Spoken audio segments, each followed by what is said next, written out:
السلام عليكم ورحمة الله. ما فيديو خنا في خنا فيديو مجان قواني نيجو بقى فنيتي وليت ديبنا عنك تمر السكندا غنيتي نولين ترادا نسنجة ترادا. Yoo Oromoon lafarraa dhumate diina miti kan fixunaa mana sababallaa kan seera quraanaatiin bule waan araba qofaa ergame ordofee islaamni Oromoo wal fixa. Addunyaanis Oromoonis hin fayya yoo ta'e wangeelaan fayya. Filannoon biraa tokko hin jiru. Ana obboleessa keessattuu isiniin jedhe naa mana. Ijoollee islaamaa nama jaarraa ragaa tokkon argadha. Gaaffichi akkas ture kana ragaatti argadha. Ajjeesaanis hin beektan eenyuun hin jedhu. Allah haadha anaan jedhan jaan jedhaayyuu galatoomaa ragaa naa kennitaniif hin jedhu. Kiristaanotaan ajjeesaan eenyuun hin jedheen. Seexanaa jedhan. Seexanaa fallaan tokko yoo jedhame ragaan islaamotarraa fudhadhe itti daballee wal nu mormisiisa. Koomantiirra kaa'a. Okay, ijoolleen amantaa pheenxee mee gaafatan deebisa. Akka amantii teessanitti akka mucaan kun itti jiru kun sirriidha. Amantiin teessan akka namatti isin ajajji.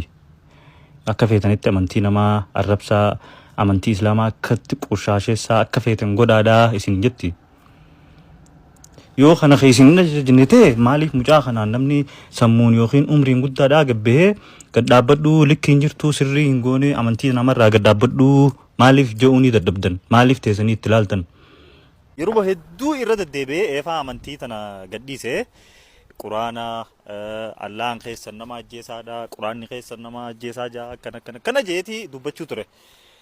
Obboleeyyan isaatis amma dura yoo barbaaddan ajjeesaa jaaniiti obboleessi isaatis miidiyaa irratti dubbatee ture. Deebi'ee immoo obboleessummaan gastii naqeetii waliin seenan jechuudha.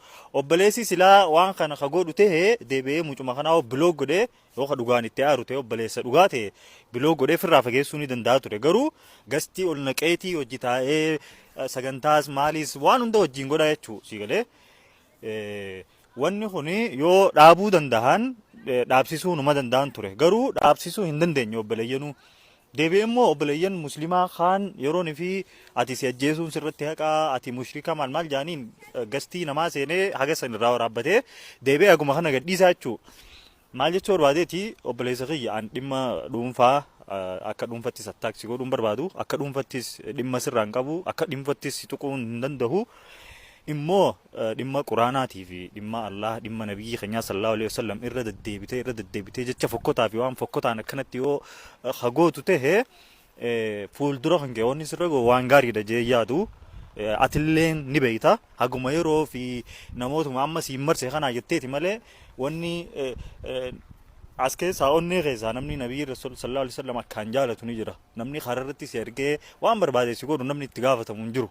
Because situ amantii namaatii fi quraana namaa arrabsu jirta miidiyaa gubbatti ragaa guutuun guututti sitti qabnaa jechuudha. Abbummaan fedhee jechuudha mirga itti qaba kana. Kaniifuu yoo dandeesse yoo waaqa kan keetitti nama abbaa feetetti amanii nama itti amantutti amantu ta'e please yoo dandeesse dhaabi yoo dhimma amantii keenyaa kaas gubba baatee arrabsituu fi maqaa xureessitu maqaa balleessitu kana please dhaabii isin jechuu barbaannaa yoo dandeesse dhaabii kanumaa. Obboleeyyan keenya warri waan kana agartanii fi waan kana irratti mucaa kana irratti deeggaruu jirtanillee jalaa dhaabbadhaa obboleeyyan amantaa biraatis waan kana irratti hin deeggarinaadha. Assalaamu alaikum nagayaan tura.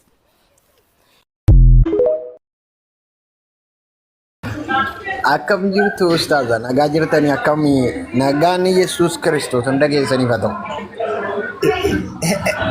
Nagaa makluuqaa kana biras ajaarraan qabu.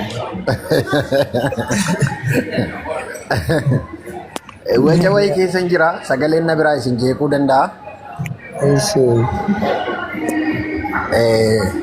Akkuma nagaan Yesuus abbaa caalii abdii kaliifaa Ustaaz Ahmed jala kana kan jirtan nagaa Yesuus isinii dhiyeessuuf abbuu xalli dhimma tokko immoo argomaanni. Ustaaz Ahmed dubba magala jira.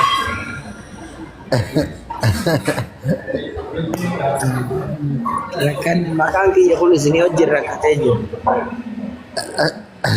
Akkuma isin sillaas hojii rakkattanii maqaa kiyyaallee isinii hojii. Dhiiroo nagaa Yesuus fudhannaan maqaan illee hin fayyaa. Hin jijjiirama amma kana booddee maqaa kee Phaawulositti jijjiirra. Amosi apa sama. Paulos. Abo Paulos dan jetti. Rabbi siagate.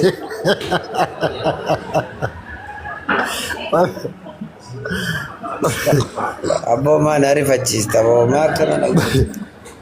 Kana booda egaa Ustaz Ahmad gooftaa Yesuusitti amananii hojjetaa wangeelaa Phaawulos ta'aniiru maqaan isaanii.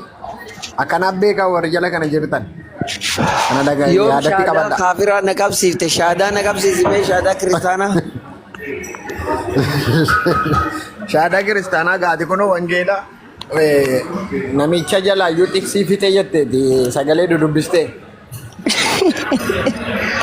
Namichi bar hangka behusa gannan nake jala fite.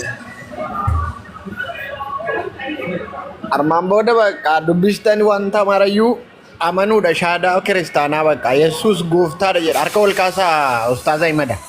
Yalla harka ol kaasa kun mali milin ta'u miilan ol kaasa. Miilli kan kubbaate Meesiif Loonaardoo nu beekama. Ishi harka bitaati moo harka mirgaati? Harka mirgaa ol kaa'uu qaba. Harka mirgaa ol ka'ee No Yesuus kristaan karaadha. harka bitaati nyaata harka bitaa yoon ol qabeeyo.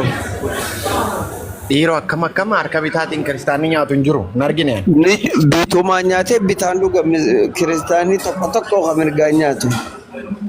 Kun egaa hin taane egaa akkana hin jiru akkana raawwate. Ni jira wallahi hedduu. An argeetiin beeku garuu kan harka bitaan barreessuun egaa kun barsiifatuma nama tokko ta'a mitiire darbe. Okay mee kan mirgaa ol kaasee akkamiin maaliin jaa? Yesuus karaadha, Yesuus dhugaadha jettu harka ol kaastanii. Kana boodoo. Jechuun jechaa deemama kaa jechaa deemama. Yesuus jireenya. Beekuun qaba guututti naayin. Amma silaa Yohaannis 14 dubbistanii mataatti hin beekan jenne mataa keessa na jira.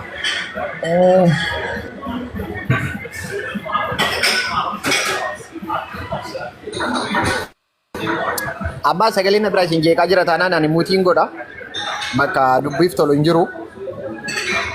Abbaa caalii kana keessaan isimee dura.